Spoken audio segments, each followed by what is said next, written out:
अस्सलाम वालेकुम नाज़रीन, आप हमारा यूट्यूब चैनल देख रहे हैं वेट एंड पोल्ट्री नेटवर्क। जो आज हमारा डिस्कशन के लिए टॉपिक है वो है lumpy skin disease virus is a major challenge to the livestock. Recently इसका जो है बहुत बड़ा आउटब्रेक हुआ है एशियन कंट्री में भी, यूरोप में भी। तो ये बहुत इकोनॉमिकली जो है ना लॉस है फार्मर को specially. What is LSDV? It's a contagious viral disease, जो एक कंटेजियस वायरल डिजीज़ है कैटल और वाटर बफेलो की, caused by the Capri pox virus. और इसकी वजह इसको कैप्री पॉक्स वायरस है, ये एक emerging threat to the life stock है। तो इसमें जो मोर्टेलिटी है, mortality rate is very less, but the morbidity rate up to 100%. In some cases it's up to 100%. So it's genetically related to the goat pox and sheep pox virus family.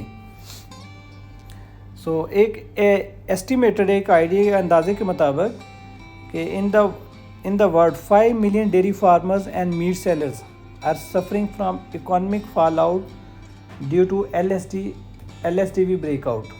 So एक estimated है कि दुनिया में 5 million farmer और meet seller जो कि इस economically down हो गए हैं, उसकी जद में आ गए, इकोनॉमिक लॉस की जद में इस LSDV ब्रेकआउट की वजह से।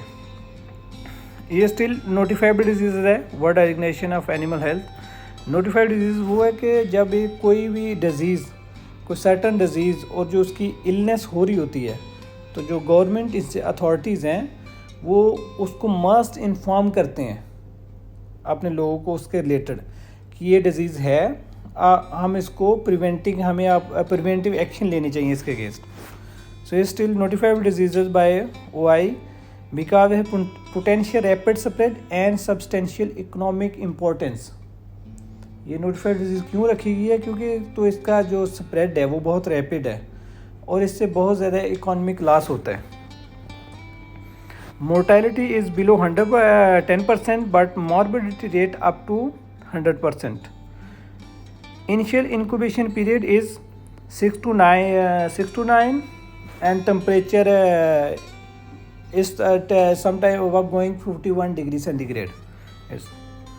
So history of LSDV, case की हिस्ट्री क्या है, कब रिपोर्ट की गई और अभी कहाँ कहाँ से रिपोर्ट हुई है। ये इसका फर्स्ट आउटब्रेक 1928 अफ्रीका में हुआ था। तो no direct transmission of LSD to human has been reported. तो उसमें भी कोई भी जो है ना इसकी direct transmission from animal to human वो रिपोर्ट नहीं हुई। ये स्टिल जो world health organisation of animal health है उसकी जो नोटिफाइड डिजीज़ की लिस्ट है उसमें है, वही अपने रैपिड स्प्रेड और इकोनॉमिक लॉस की वजह से। LSD has recently spread in Asia following outbreak in middle east and Europe. Recently इसका जो आउटब्रेक वो एशिया में हुआ है, इससे पहले मिडिल ईस्ट और यूरोप में था। The disease emerged in Bangladesh in July 2019 in the Chittagong district. The rapidly spread throughout the entire country. तो ये डिज़ीज़ जो जुलाई 2019 में चिट्टाग्राम डिस्ट्रिक्ट बांग्लादेश में रिपोर्ट हुई है, तो वहाँ से इसका बहुत ही जल्द ये सारे कंट्री में इसका स्प्रेड हो गया। Since 2019, disease has spread through China and Southeast Asia. In 2021, the disease was confirmed in Vietnam, Thailand and Malaysia. 2021 में ये डिज़ीज़ वियतनाम, थाईलैंड और मलेशिया में कंफर्म की। In March 2022, it was officially reported in Indonesia on the island of Sumatra. Official इसकी report हुई मार्च 2022 में, वो इसको इंडोनेशिया ने रिपोर्ट किया इसको। Causative agent of the disease. Lumpy skin disease is caused by lumpy skin disease virus, a member of the genus Capripox virus with the family Poxviridae. इसकी जो फैमिली है वो Poxviridae है। Transmission. The first case LSD can often trace to legal or illegal transfer of the cattle between farms, region and even countries. इसका जो main जो transmission है वो तो एक लीगल या इलीगल जो कैटल को आप एक जगह से दूसरे फार्म पे, एक फार्म से दूसरे फार्म पे, या आप उसके एक कंट्री से दूसरे कंट्री में लेके जानते हैं इंटरनेशनल बॉर्डर पे, तो इसका जो मेन ट्रांसमिशन है वो है। The disease is spread primarily by biting insects such as certain say flies, mosquitoes and possibly ticks. So इसका जो प्राइमरी सोर्स ऑफ ट्रांसमिशन है वो आपका है कि जो फ्लाइज है, मॉस्किटो या टिक्स है, वो स्प्रेड करते हैं डिजीज़ को. It also spread through fomites. Fomites mean वो इक्विपमेंट जो आपको जानवर चारे के लिए यूज़ करते हैं, जो उनको वाटर ड्रिंकिंग के लिए इस्तेमाल करते हैं, जो भी चीज़ें आप जो जानवरों के लिए इस्तेमाल करते हैं. तो अगर वहाँ पे आपका कोई इन्फेक्टेड एनिमल है तो जब आप सेम इक्विपमेंट सारे जानवरों के लिए इस्तेमाल करेंगे तो वो इक्विपमेंट से बाकी जानवरों को ये डिज़ीज़ डायरेक्ट ट्रांसफ़र होगी. या एनिमल एक दूसरे के पास बंदे हैं आपने रखे हुए हैं तो वहाँ से भी डायरेक्ट टू एनिमल भी ट्रांसफ़र होगी. लेकिन इसका जो है ना, इसका डायरेक्ट ह्यूमन पे कोई इसका जो अटैक है वो ह्यूमन पे नहीं है. Susceptible host. सो बेसिक इसका जो LSD का जो बेसिक प्राइमरी होस्ट है वो है कैटल और एशियन वाटर बैफलो, बैबुलस बुबेलस. जो इसमें मॉर्बिडिटी जो रेट है वो वाटर बैफलो में काफ़ी हद तक कम है, 1.6% है, जबकि कैटल में जो है मॉर्बिडिटी रेट वो 30.8% है. Science in infected animals.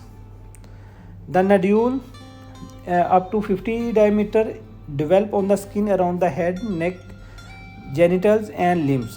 जो इसमें नड्यूल की डेवलपमेंट होती है वो आपके उसके जानवर के हेड, नेक, जेनिटल, लिम्स एरिया में उसका साइज़ होता है 50 mm. तो ये नड्यूल किसी भी बॉडी पार्ट पे डेवलप कर सकते हैं. तो इसको जब हम आगे डिफरेंशियल डायग्नोसिस में देखेंगे कि कुछ डिजीज़ ऐसी भी हैं लेकिन उनके जो नड्यूल डेवलपमेंट है वो कुछ स्पेसिफिक एरियाज़ में होते हैं. तो इसलिए फिर उन डिजीज़ को आपने LSD से डिफ्रेंशिएट करना है कि LSD में डेवलपमेंट ये एरियाज़ हैं कुछ, लेकिन ये LSD वायरस जो एनिमल की बॉडी है कहीं भी उसके ना नड्यूल की डेवलपमेंट हो सकती है. तो इसमें जो नड्यूल के सेंटर में जो स्कैब डेवलप होता है, तो जब वो स्कैब फॉल आउट हो जाता है तो उसके नीचे एक होल क्रिएशन, जो आपको एक लार्ज होल दिखेगा, जो कि उससे भी एनिमल जो है ना वो में इन्फेक्ट हो जाता है. तो ये रिसेंटली केस हुए हैं 2-3 हमारे आसपास भी कुछ दोस्तों के कि उन्होंने इसको ट्रीट किया है. तो जब उन्होंने अभी तक वो ऑलमोस्ट लास्ट 3 मंथ से वो उस वूंड को जो होल था लेग एरिया पे उसको ट्रीट कर रहे हैं. अभी तक वो डेली उसको 2 से 3 दिन उसको बैंडेज भी करते हैं, डिसइंफेक्ट करके, वॉश करके डिसइंफेक्ट करते हैं और बैंडेज करते हैं उस एरिया पे. तो इसका ये भी जो एक डिफरेंशियल डायग्नोसिस आएगी कुछ अदर डिजीज़ से, इसका ये भी एक मेन पॉइंट है कि इसके जो नड्यूल जो स्कैब होता है, स्कैब गिरने के बाद इसको होल्स है उसके अंदर, वो काफ़ी देर तक उसको कंटिन्यू रहता है, उसकी लंबी ट्रीटमेंट करनी पड़ती है आपको. Swelling of the limbs, brisket and genitalia भी हो सकती है. ये आँखों में पानी आ जाता है जानवर के. नेज़ल और स्लेवरी से एक्सक्रीशंस बढ़ जाती हैं.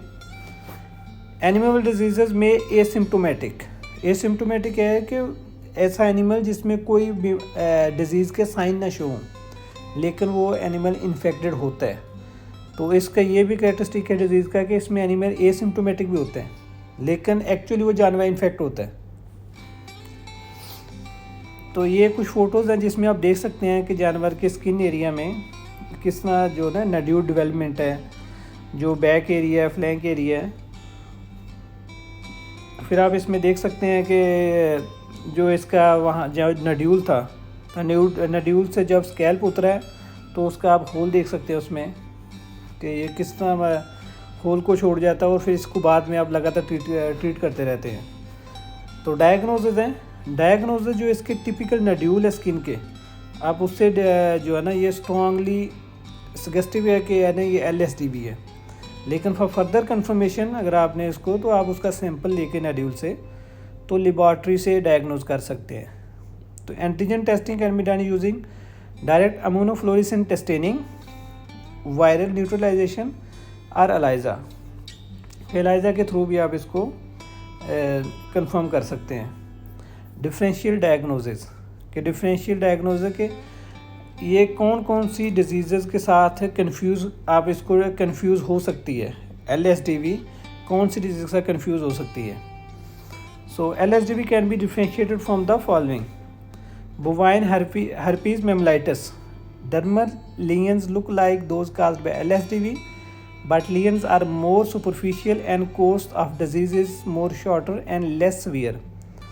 So जो बोवाइन herpes mammalitis में है, इसकी जो डर्मल लीयंस होती हैं वो ऐसी लीयन उसके जो दिखने में वो लगती हैं कि LSDV की हैं, लेकिन ये जो लीयन है ये ज़्यादा सुपरफिशियल होती हैं और डिज़ीज़ का जो कोर्स है वो शार्ट होता है। जबकि LSDV में आपको बताया कि नड्यूल जो है ना, वो जब उसका स्कैल्प उतरता है तो नीचे के नड्यूल के वो काफ़ी होल छोड़ जाता है, तो वो डीप होता है। तो इसकी जो लीयंस हैं बोवाइन herpes mammalitis की, वो सुपरफिशियल होती हैं, और जो LSDV है वो उसका कोर्स ज़्यादा लंबा है, मगर डिज़ीज़ का जो अरसा ना वो काफ़ी लंबा होता है। लेकिन है कि बोवाइन herpes mammalitis में कोर्स एक छोटा है और सवियर कम लेस सवियर होती है ये, लेकिन LSDV ज़्यादा सवियर है। Number 2, insect bite, urticaria and photosensitisation same like के बाकी। सेकंड कि अगर इंसेक्ट बाइट से आपने देखना है, बाज़ का इंसेक्ट भी बाइट करते हैं तो आपके जो है ना वहाँ स्वेलिंग हो जाती है स्किन पे। अर्टिकेरिया या कोई भी एलर्जी हो सकती है जानवर को, तो उसमें भी फिर वही सेम कि इसका जो ड्यूरेशन होगा इंसेक्ट बाइट, अर्टिकेरिया, फोटोसेंसिटाइजेशन का, कि इसका ड्यूरेशन कम होगा और ये सुपरफिशियल होगा, ये डीप बॉडी के अंदर नहीं होगा। Pseudocowpox lesion may occur only on teeth and other. जो स्यूडोकोपाक्स होती है उसकी जो लीयंस होती हैं वो टीथ और अडर पे डेवलप होती है। डर्मेटोफिलोसिस अर्ली रिंग वर्म लीयंस। जो डर्मेटोफिलोसिस होती है इसमें जो रिंग वर्म की लीयंस हैं वो मोर सुपरफिशियल है, क्लियरली डिफरेंट है और नॉन अल्सरेटिव है। जबकि जो LSDV है इसमें जो अल्सर बन जाता है जानवर की बॉडी में ना, जहाँ पे नडूल होता है वहाँ अल्सर बन जाता है। तो जो डर्मेटोफिलोसिस में है वो नॉन अल्सरेटिव है। बोवाइन पेप्लोस्टोमाटाइटिस जो पैरापॉक्स वायरस है, इसमें भी लेयर्स होती हैं only in the membrane of the mouth. तो जो बोवाइन पेप्लोस्टोमाटाइटिस है इसके जो माउथ में है, इसकी जो लेयर्स होती हैं वो सिर्फ माउथ पे होती हैं। तो अगर तो लेयर आपको माउथ पे मिले तो इसका मतलब कि आपने उसको है ना वो LSDV नहीं कह सकते। तो अगर आपको स्टिल कन्फ्यूजन है तो आप उसके लिए सैंपल भेजें, ऐसा ना हो कि आप LSDV को समझ के ट्रीट करते रहें और चीज़ कुछ और हो। तो ये डिफरेंशियल डायग्नोसिस है LSDV से इसका। डिमोकोडोसिस डर्मल लीयंस। डिमोडिकोसिस से डर्मोलियन predominantly over withers, neck, back and flank, often with the alopecia present. जो डिमोडिकोसिस है इसकी जो डर्मल लीयंस हैं वो विदर जानवर के जो नेक बेस पे जो उसके है ना शोल्डर के ऊपर जो हाइट होती है उसको कहते हैं विदर। तो विदर पे है, नेक, बैक और फ्लैंक्स पे है, और स्पेशली जहाँ पे ये होगी लीयंस वहाँ पे एलोपेशिया होगा, ये लॉस ऑफ हेयर होगा वहाँ पे। तो जबकि LSDV में ऐसा कुछ नहीं है, लॉस ऑफ हेयर नहीं होता। तो जो डिमोडिकोसिस जो इसकी लीयंस होती हैं इसमें लॉस ऑफ हेयर भी होता है। So live attenuated LSD vaccine may cause mild adverse reaction in cattle which resemble clinical LSD frequently available vaccine. So second, जब आप अगर जो वैक्सीन करते हैं आप बीमारी के आने से पहले, तो अगर आपने वैक्सीन की हुई है तो उसके बाद आपको अगर कोई साइन मिल रहे हैं तो वो कोई वैक्सीन का भी एडवर्स रिएक्शन हो सकता है। तो ऐसा भी हो सकता है, ये पॉसिबल है कि आपने वैक्सीन की हो जानवर को, तो वैक्सीन का कोई एडवर्स रिएक्शन हो, लेकिन वो उतना सवियर नहीं होगा, LSDV की तरह सवियर नहीं होगा, वो थोड़ी से अरसे के लिए होगा और उसको कवर हो जाएगा automatically. So prevention, the best protection comes from vaccination hurt before the restarting. जो इसका मेन है वो इसकी वैक्सीनेशन है कि अगर आपको पता है चला है, जैसा गवर्नमेंट ने किया भी, ये पॉलिसी इन्होंने अपनाई भी थी कि जानवरों में, विलेजेस में जहाँ पे हर्ड्स थे एनिमल के, वहाँ पे इन्होंने वैक्सीन किए बिफोर स्टार्ट ऑफ डिजीज़, कोई भी रिस्क आने से पहले। लेकिन कुछ जगहों पे इसका आउटब्रेक हो भी गया था तो काफ़ी लॉस भी हुआ ऐसे। The movement of animal inside the country, तो सेकंड जो है कि आपने एनिमल का movement inside the country, inside the village, उसको रिस्ट्रिक्ट करना है। और इंटरनेशनल बॉर्डर पे आपका जो आप एनिमल जा रहे हैं और आ रहे हैं उसको भी रिस्ट्रिक्ट करना है कि आप इंटरनली अपने तौर पे तो सब कुछ मैनेज कर रहे हैं, लेकिन आप कोई एनिमल बाहर से लेके आ रहे हैं, उसको स्पेशल ले भी आते हैं, तो अगर आप उसको फिर क्वारंटीन में रखना पड़ेगा आपको फॉर 40 डेज़। एनिमल को आप क्वारंटीन में रखें तो उस पीरियड के दौरान आपको पता चल जाएगा, आपने उसकी केयर करनी है और देखना है कि कोई इसमें कोई डिज़ीज़, कोई ऐसा इशू तो नहीं है। तो अगर आप ले रहे हैं कोई एनिमल तो फिर आपने उसको क्वारंटीन करना है। तो बेहतर है कि ऐसी हालत में आप उसको इंटरनेशनल जो बॉर्डर उसको बैंड कर दें। Infected villages cattle heard should be kept separate from other hertz bye avoiding communal grazing a possible without animal welfare issues. तो विलेजेस में जब आपके कोई जानवर इन्फेक्ट हो जाता है तो कोशिश करें उसको सेपरेट रखें। ये बेस्ट प्रिवेंशन तकनीक है कि आपने जानवर को कोशिश करके सेपरेट रखना है। लेकिन इसका ये मतलब नहीं है कि आपने जो इन्फेक्टेड एनिमल है उसको सेपरेट कर दिया, अब ज़ाहिर है वो इन्फेक्ट हो गया है, उसकी प्रोडक्शन भी कम हो गई है। तो ऐसा नहीं है कि आपने उसको साइड में रख दिया कि ठीक है ये ठीक हो जाएगा, बस कभी उसको थोड़ी ट्रीटमेंट कर दी, कभी कोई चीज़ डाल दी, खाना पानी, ठीक है ये चल रहा है। नहीं, ये वेलफेयर इशू है। आपने एनिमल वेलफेयर इशू को, इस चीज़ को नोट करना है कि उसमें कोई ऐसा इशू नहीं हो, बल्कि उसको आपकी ज़्यादा ट्रीटमेंट की ज़रूरत होगी उस एनिमल को। तो लिहाजा बेहतर उसकी प्रिवेंशन यही है कि आप उसको सेपरेट रखें, उसकी सेपरेट ट्रीटमेंट करें, उसको जो चारा पानी उसका जो भी, वो सारी उसको चीज़ को सेपरेट दें उस एनिमल को। तो उसकी वेलफेयर का आपने ख्याल रखना है कि वो उसको है ना सेपरेट उसकी ट्रीटमेंट करनी चाहिए। Cattle should be treated regularly with insect repellent to minimise the risk of vector transmission of the disease. So ये बहुत इंपॉर्टेंट है कि जब आपके एनिमल में अगर ये LSD आ जाता है तो उसके लिए आप जो भी इंसेक्ट रिपेलेंट है या कोई डिसइंफेक्टेंट स्प्रे करें, ताकि एनिमल को जो भी फ्लाइज है, जो मॉस्किटोज़ हैं, वो उसका जो वहाँ पे ना बैठ सके। तो अगर वो उस जानवर के स्किन पे बैठेंगे तो इवन आपने कुछ जानवरों को सेपरेट किया हुआ है, तो जब फ्लाइज एक जगह से दूसरी जगह जाएंगी तो वो आपकी इस डिज़ीज़ की ट्रांसमिशन की वजह बन सकती हैं। तो treatment for viral infections, no specific treatment, so prevention by vaccination is the most effective means of control. Yes, so इसका जो है ना वायरस के लिए कोई इफेक्टिव ट्रीटमेंट नहीं है। तो आपने जस्ट इसको अपने जानवर को वैक्सीन करवानी है। और सेकेंडरी इन्फेक्शन को ट्रीट करने के लिए, जो सेकेंडरी बैक्टीरियल इन्फेक्शन है, जो भी स्किन पे इन्फेक्शन है, आप उसके लिए एनसेड non steroidal anti inflammatory drugs वो यूज़ कर सकते हैं, या कुछ एंटीबायोटिक टॉपिकल या इंजेक्शन वो भी मतलब आप लगा सकते हैं उसको ना, for bacteria secondary bacterial infection की ट्रीटमेंट के लिए।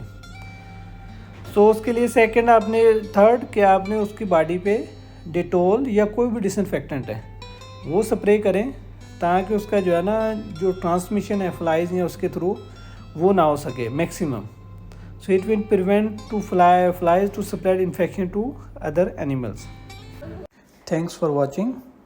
Please like, subscribe and share the channel link, and if you have any question, write in comment.